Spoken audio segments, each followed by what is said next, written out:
Hey everyone, we've got an amazing author to launch to you today. This book is not only subject that I really believe needs to be spoken more about, but the book itself is something that I think you can obtain for yourself to gift to others. So let me explain a little bit about this because it is quite a personal story for Kath Essing, but it has so much in it for the readers as well. First of all, I'd like to welcome Kath Essing to this book launch today. How are you, Kath? And welcome. Hi, Susan. Lovely to be here with you. Fantastic. So the book I'm talking about is The Courage to Speak Your Truth. Subtitle, Shifting the Narrative of Childhood Sexual Abuse. And the message that Kath has is this is her story, and there's so much in here that we're going to share with you today. But it's also for the readers to have the courage to speak their truth in their life. And we're going to touch on that today because the truth, as Kath will explain, true strength lies in the courage to be yourself and speak your truth. So your story is deeply personal and at times quite confronting. What prompted you to write this book, and why is the subject so important to talk about? The honest answer to that, Susan, is that it came through me, is how it feels. It's a story that sadly is shared by too many adult survivors. And I felt that my experience in remembering, recovering, and reporting it was an opportunity to help other people do the same. And it's a lonely process. And I just wanted to alleviate that loneliness for others by sharing my experience and learnings. I love that. Thank you so much. And I know that, as you said, it happens too often. And I know in my own personal life of friends, family members, different people around that speak up so much later in life. But this book is such a beautiful way for people to learn some tools and techniques and heal for themselves. So I commend the courage that you've taken to write this book. What challenged you most during writing your story? Did anything kind of stand out for you? Well, because it came out of me so quickly, it was literally about a 5 week process. And so, lack of sleep because I was waking during the night with ideas, and I would be halfway through something during the day and I just have to go off. So, I guess the challenge was more for my family because I kind of disappeared into this creative vortex for a while. The challenge afterwards has probably been the sense of vulnerability and exposure that I've had, which has also been healing. But it's been a lot to have so many stories come back to me. But the beautiful part is now that it's been out for a while, I'm also, as you said, having so many more allies and supporters of those survivors come to me and thank me for the fact that they have a resource to understand what their loved one or husband or wife or child has been through. So that's uplifted me, and that's kind of fuel to keep me going.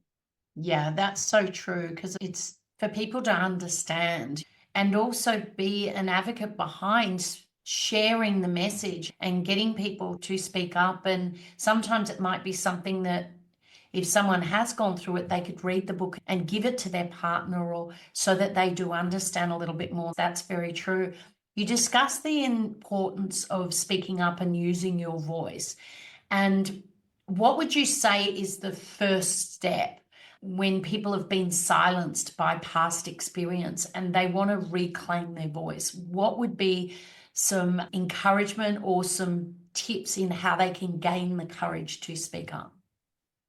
Well, it's very simple actually, but doesn't mean it's easy. But the first step is absolutely hearing that inner narrative for yourself. So, what is the story that you are telling yourself? And a lot of my healing, which I talk about in the book, has been about really reshaping the stories that my trauma told me and that my abuser told me, and to be able to reclaim the way in which those were impacting my life. So I used writing as a tool to do that. And I've threaded poetry throughout my book that, again, poured through me in times of great turmoil.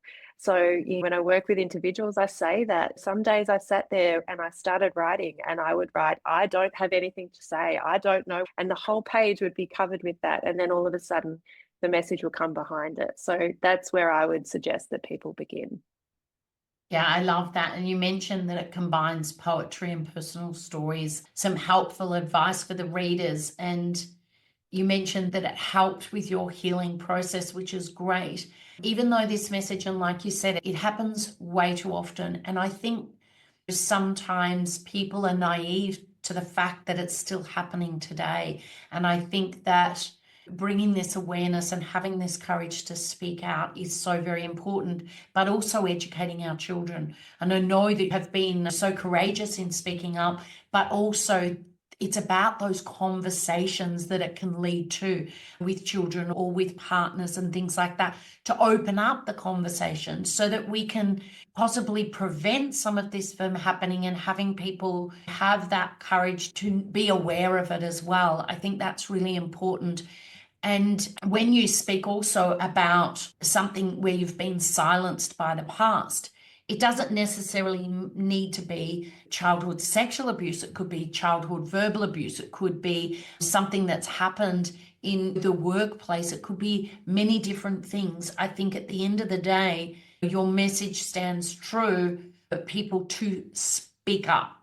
You talk about the book being able to help you, that process has speaking up and being able to share that with family. And no matter what I said, it doesn't necessarily have to just be your instant. Has that helped you, just for the listeners today, in if their story is something different, how has that helped you in your life now by being able to speak up?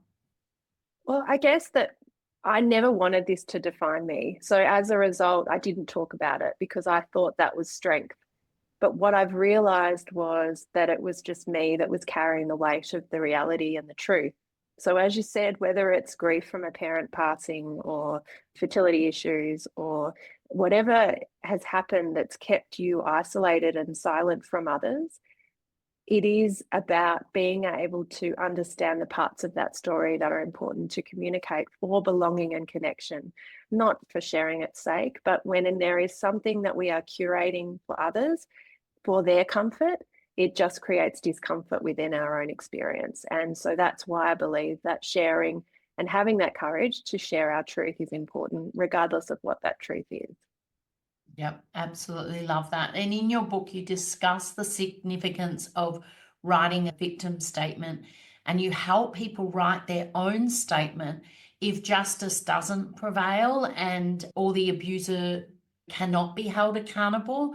What makes a victim statement so powerful? Well, I never got to do a victim statement in court, and the word victim didn't really resonate with me. So I decided I wanted to actually write a survivor impact statement and to share all of what the behavior of another person had created in me.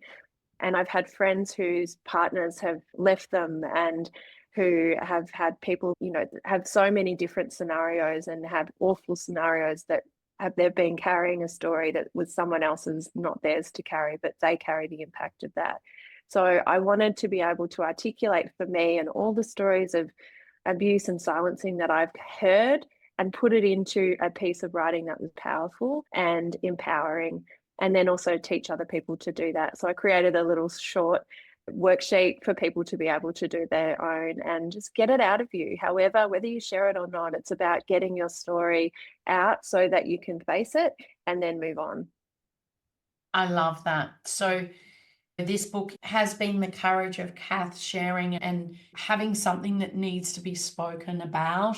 And as we've talked about, this isn't just for people who have gone through child sexual abuse, it's for so many people. When you wrote this book, it was to make this difference. Can you share a little bit about who this book is for and how people can, one, grab a copy? We're going to put the link here for you to purchase a copy. But what is your message to people? Who's this book for? So that people don't just exclude it if they haven't been through it, because there's so much more. It's an absolutely stunning book with the most beautiful poems in here, and so much for the reader themselves, that there's just absolutely amazing information in here. Even though it's a lot lighter than the subject itself, it's beautifully written so that people can take it without the heaviness, and with the beautiful poems throughout, they can educate themselves and empower themselves. But can you tell us from your voice, who's this book for and what can the reader get out of it? Well, during the research of writing the book, I learned that it takes on average 23 years for survivors of childhood trauma to speak up about what has happened to them to police. So it's absolutely a tool for those adult survivors that are not sure what to do with their stories.